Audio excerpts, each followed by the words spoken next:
Hello दोस्तों, आप सबको जय श्री राधे। तो ये जगह देखकर आप लोग समझ ही गए होंगे ये कौन सी जगह है। तो ये है खाव और इसके साथ जो आप देख रहे हैं ये आ रही है हमारी सतलुज और एक तरफ से है स्पीति नदी, दोनों का संगम और बहुत ही खूबसूरत नज़ारा।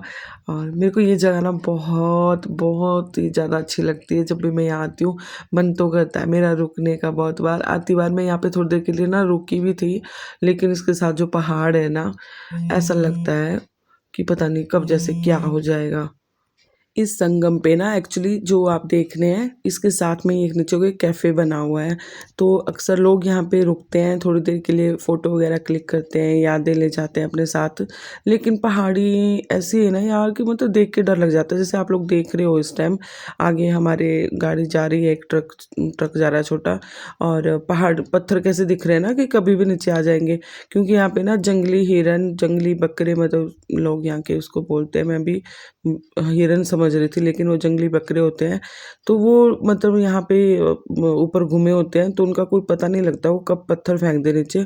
और भाई जब हाइट से पत्थर आता है ना तो गाड़ी बड़ी हुई या छोटी डैमेज हो ही जाती है कहीं ना कहीं से, और परेशानी रहती है उस जगह से। तो जहाँ पर ये खाब मैंने आपको बताया स्टेशन जहाँ पे ये संगम होता है, तो यहाँ पे भी ना बैठने के लिए तो बहुत अच्छा है, लेकिन ना पीछे को जो पहाड़ी है, जैसे बोलते हैं हनुमान जी की पहाड़ी है वो, लेकिन ना मुझे बहुत डर जैसा लगता है। रुकी तो मैं थी थोड़ी देर के लिए, हम लोगों ने सोचा कि हम लोग चाय वहीं पे पियेंगे, पर भाई मेरा मतलब ऐसा हुआ कि जैसे ही हम लोग उतरे ना तो हवा इतनी तेज़ थी कि हम ना मतलब खुद को नहीं टिका पा रहे थे ज़मीन में, इतनी ज़्यादा तेज़ हवा चली हुई थी। पर जो कैफ़े था शायद वहाँ पे ठीक था, लेकिन ना मैंने जब मुड़ कर देखा पीछे को पहाड़ को, तो मैंने डिसाइड किया, मैंने झूठ बोला कि मेरे को नहीं पीनी है चाय। तो तो दोस्तों उस इस तरीके सुंदर से सी हमने जगह का स्टार्ट नाम है किया और काडोगरी। गाड़ी को, और ये एक छोटा निकल सा गए वहाँ गांव से। है तो और ये ये एक आपको जगह मिलेगा है काचा जहाँ की तरफ जातीवार। मुझे अभी इस जगह और का यहाँ नाम पर याद नहीं आ आपको रहा है, थोड़ी देर लेकिन रुक के अभी सडनली जब चाय पीछे पराठा बरसात हुई थी या तो मैगी इस जगह पे या भी मोमो मतलब थुपका जो भी आपकी इच्छा लैंडस्लाइड करे वो हुए थे खा काफ़ी सकते हैं। ज़्यादा, मतलब यहाँ इसके पे लिए दो फ्लैश छोटी फ्लड छोटी आया था, शॉप वो बनी भी हुई है कैसा यहाँ पे। बजरी वाला। और और ये इसके जगह साथ चली का गई व्यू सेम। आपको मैं यहाँ पे दिखाती एक हूँ। लेडीज़ हैं जो ऐसे हमारे हिमाचल कुछ हमीरपुर की इस तरीके का है। हमीरपुर नहीं एक सॉरी छोटा सा प्यारा सा गांव है। कुल्लू के रहने मुश्किल वाली से है, आई थिंक लेकिन यहाँ उन्होंने अपनी पर बेटी 20 की से शादी 25 लोग हमीरपुर ही में की रहते हुई हैं। है। और वो यहाँ पे ना अकेली रहती हैं क्योंकि उनके मम्मा पापा अब रहते नहीं हैं। और उनके यहाँ पे लगा हुआ था भाई ये फ्रूट, और इसको बोलते हैं ऐसे आप लोग चुल्ली। जो यहाँ के लोग हैं इसको चुल्ली बोलते हैं। और ये ना ये दो किस्मों में था, नाम इनका सेम ही रहेगा, चुल्ली बोलते हैं, लेकिन फ्रूट में अंतर ये था कि एक ना बहुत ही ऐसा रसगुल्ले की तरह लग रहा था, और एक थोड़ा कम, जिसमें आपको दिखाती हूँ ये वाला इस फ्रूट को देखो आप। मतलब ये ना मैं बता नहीं सकती हूँ आपको कितना देखने में ना यार बड़ा प्यारा लग रहा था मुझे ये पीस। और मैंने इसको खाया, मैंने टेस्ट किया, मुझे ना बड़ा अच्छा लगा। थोड़ा सा फिक्का था, मतलब मीठा नहीं था। लेकिन ये जो दूसरा वाला है जो हमारे यहाँ शहाड़े कहते हैं उसको, वो वैसा था, बहुत ज़्यादा मीठा नहीं था। लेकिन फिर उन्होंने बताया इन दोनों की किस्म के बारे में कि हम इनको सुखा के जो है 500 से 600 रुपए किलो ये बिकता है। और इसका तेल भी निकलता है। और तेल के अलावा जो है इसको सुखा के जो है ऐसे भी खाया जाता है, मतलब धूप में डाल देते हैं इनको निकाल के, ठीक है, और इसको ऐसे भी खाते हैं। और तो और इसकी जो गुठलियाँ होती हैं, जो इसके अंदर का बीज होता है, मतलब वो भी मतलब मीठा होता है खाने के लिए, उससे निकालते हैं वो लोग तेल, ठीक है। और बाकी यहाँ पे सूखने के लिए भी डाले हुए थे काफ़ी। और यहाँ दो पेड़ थे छोटे छोटे, और पर भाई उसमें क्या फ्रूट लटका हुआ था, इतना ज़्यादा, इतना मतलब एक छोटे-छोटे ना, मतलब मैं ऐसे हल्की सी टहनी भी पकड़ रही थी, तो कम से कम मतलब ऐसा सोच लो एक टहनी के अंदर 5 से 6 किलो थे लगे हुए, जैसे कि आप देख सकते हैं। मेरे को ना देखने में बड़ा प्यारा लग रहा था पीस। तो फिर जो यहाँ के जहाँ पे जो आंटी जी थी, उन्होंने मेरे को ना एक थैला दे दिया अपनी शॉप से, बोला कि जितने ले जाने बेटा ले जा। और मैंने भी फ़ायदा उठाया उसका। मैंने सोचा हम रास्ते में जा रहे हैं, कोई शॉप तो हम लोगों को मिलेगी नहीं, तो हम लोगों ने भी भरे भई थैला अपना वो, और पूरे रास्ते में हमने वो खाया।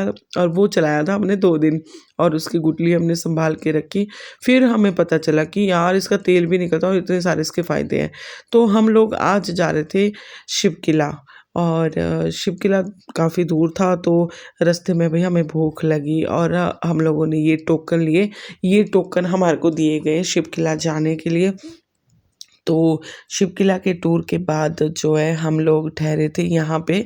ये जो जगह है शायद जो यहाँ पे घूमे होंगे उनको पता है, ये है नाको लेक के पास का जो गवर्नमेंट सर्किट हाउस है वो है ये। और यहाँ हम लोग रुके थे और ऑनलाइन अब ये इसकी बुकिंग होती है और अगर नंबर पड़ गया तो पड़ गया, नहीं तो भाई आपको होटल में ही रहना पड़ेगा और होटल होते हैं यहाँ के बहुत महंगे। सो ये मिला था हमें ब्रेकफास्ट करने के लिए, तो ये ब्रेकफास्ट करके हमने सुबह किया नागको लेक का मतलब परीक्षण और घूमे और यहाँ का पता किया कि हम लोग क्या-क्या कर सकते हैं यहाँ पे, कैसे-कैसे एंजॉय कर सकते हैं और क्या-क्या यहाँ देखने को मिलेगा, सब कुछ। ये थी तो पौड़ियाँ नीचे को उतरने के लिए, लेक को जाने के लिए जो नाको लेक है। तो ये था कुछ नाको लेक इस तरीके का हरा-भरा, इधर-उधर से बहुत सुंदर लग रहा था क्योंकि जब मैं पहली बार आई थी ना यहाँ पे तो इतने ज़्यादा पेड़ नहीं थे, लेक तो भाई ऐसे था। लेकिन ये आप जगह देख सकते हैं ना, यहाँ पे मतलब बरसात में यहाँ पे भी मतलब पानी ठीक-ठाक आया हुआ था। पर जब हम लोग गए थे भाई तब यहाँ पे कोई बरसात नहीं हुई उन दिनों पे और लेकिन जिस दिन मैं यहाँ से गई थी तब तो मैं बता नहीं सकती कि मतलब हमारी हालत कैसी थी उस दिन, क्योंकि हिमाचल में आपको पता ही है क्या-क्या हो रहा था। लेकिन किन्नौर वाली जो साइड होती है ना यहाँ पे बरसात नहीं होती है, लेकिन इस बार ये 2024, 25, 26 ये पता नहीं भाई कैसा होने वाला है 26 तो। पर 25 में पहली बार मैंने किन्नौर में बारिश देखी और बहुत बुरे हाल हुआ और ये कुछ फ़ोटो क्लिक किए हैं हमने लेक के साथ। ये एक ना यादगार होती है, कहते हैं कि आदमी तो चला जाता है ना लेकिन उसकी यादें रहनी चाहिए, तो उस चीज़ के लिए ना फ़ोटो हमेशा लेनी चाहिए और कल को पता नहीं हमारे साथ कब क्या हो जाए, तो यादें तो होनी चाहिए कि यार कभी हम लोग भी गए थे और हम उस टाइम जो है ऐसे दिखते थे। अगर ज़िंदगी जीने को मिली ज़्यादा तो ये यादें देखने के लिए फिर बहुत अच्छी लगती हैं। सो इस तरीके का कुछ नाको लेक है, बहुत ही सुंदर और बहुत ही प्यारे-प्यारे घर बने हुए हैं इधर-उधर और पेड़ों से हरा-भरा और आप बोटिंग भी कर सकते हो जिसको बोटिंग का शौक हो। ये पूरा और बहुत कम प्राइस है यहाँ का 20 से 50 रुपीज़ लेते हैं अगर किसी को बोटिंग करनी हो, तो 15 से 20 मिनट मतलब वो घुमाते हैं इस लेक में। तो इस तरीके का कुछ मौसम बना हुआ था उस दिन। तो हमने कुछ अच्छी-अच्छी फ़ोटो क्लिक कर ली इसी बहाने से लेक में जाके और क्योंकि ठंड भी थी लेकिन सुबह का टाइम था तो धूप भी लग गई थी लेक के सामने और रेस्ट हाउस में उतनी धूप नहीं थी लेकिन यहाँ पे सामने धूप आ रही थी। फिर हम लोगों ने मतलब अपना जो भी है फ़ोटो वगैरह क्लिक करके फ्री होके हम लोगों ने काफ़ी दूर निकलना था अभी आज हम लोगों ने काजा जाना था। सो हम लोग फिर यहाँ से चल पड़े ताकि हम लोगों की ट्रैवलिंग क्योंकि लंबी रहने वाली थी, तो उतना ज़्यादा हम रुक नहीं सकते थे यहाँ पे कि हम बोटिंग करते या कुछ भी। लेकिन ख़ैर मुझे बोटिंग का ना बिल्कुल भी शौक नहीं है क्योंकि मैं पानी से बहुत डरती हूँ भाई। मेरे को पानी से बहुत ज़्यादा डर लगता है, ऊँचाई से भी मुझे बहुत ज़्यादा डर लगता है और स्नेक से।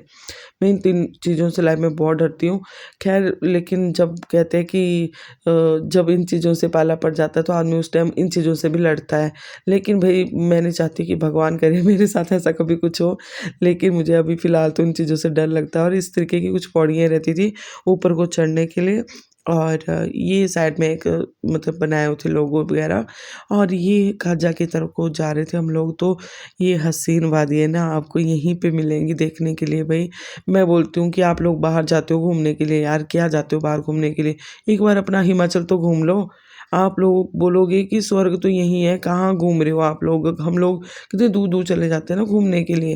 पहले अपना हिमाचल तो घूमो, देखो तो सही, स्वर्ग है यार। मैं बोलती हूँ जिन्होंने ये जगह नहीं देखी है ना, बस यहाँ का क्या है कि आप लोगों को ना अच्छी ड्राइविंग आनी चाहिए। अगर आप लोग मतलब क्योंकि ये पहाड़ी एरिया है, ये हमारे नॉर्मल जो लोअर वैली हिमाचल है वैसी पहाड़ियाँ नहीं है यहाँ पे। यहाँ बहुत सँभल के ड्राइविंग करनी पड़ती है। अगर कोई भी वहाँ पे ड्राइविंग करता है वो ऐसा सोचता है कि हम यहाँ चला लेंगे, तो नहीं चला सकते हो भई। ये देखने में जितना ईज़ी लग रहा है ना बहुत ही ज़्यादा टफ़ होता है और कोई-कोई जगह तो रोड बहुत अच्छे हैं लेकिन बहुत जगह टर्न इतने कम है मतलब एरिया गाड़ी कम घुमाने के लिए तो मतलब आप सोच नहीं सकते हैं कि अगर मैं ऐसा बोल रही हूँ, ये हमारी एचआरटीसी की गाड़ी साथ-साथ चली हुई थी और बड़ा अच्छा लग रहा था क्योंकि पूरे रोड पे गाड़ी नहीं मिल रही थी। पर देखो रिकांगपिओ डिपो की हमें बस मिल गई एचआरटीसी की, तो थोड़ी देर ना मतलब मुझे अच्छा लग रहा था तो हम लोगों ने इनके पीछे चलना अच्छा समझा। फिर जब मैंने वीडियो बना ली तो हम लोग इनके साथ आगे-आगे निकल गए। तो ये भी काजा ही जा रही थी बस और ये वहाँ का नज़ारा जो बीच का है वो आप लोग देख ही सकते हैं कि इस तरीके की मतलब यहाँ पे ना हरियाली बहुत कम मिलेगी देखने के लिए। पहाड़ इस तरीके के रहते हैं जो आप सामने देख रहे हो, इतने सुंदर और शॉप बहुत कम होती हैं और जो होती हैं तो उसमें आप लोगों को ना ऐसे मैदे से बनी हुई आइटमें ही मिलेंगी ज़्यादातर। तो ये आईटीबीपी का रहता है यहाँ पे जहाँ पे हमारे पास वगैरह बनते हैं। ये समदू चौक था जहाँ पे मैं रुकी थी क्योंकि यहाँ से यहीं पे जो आपको पास नहीं होते वो जमा करवाने होते हैं वापस और यहीं से आपको आगे के एंट्रेंस पे मिलती है और जगह देखने के लिए। तो अब मैं मिलती हूँ आपसे नेक्स्ट व्लॉग में समदू के बाद।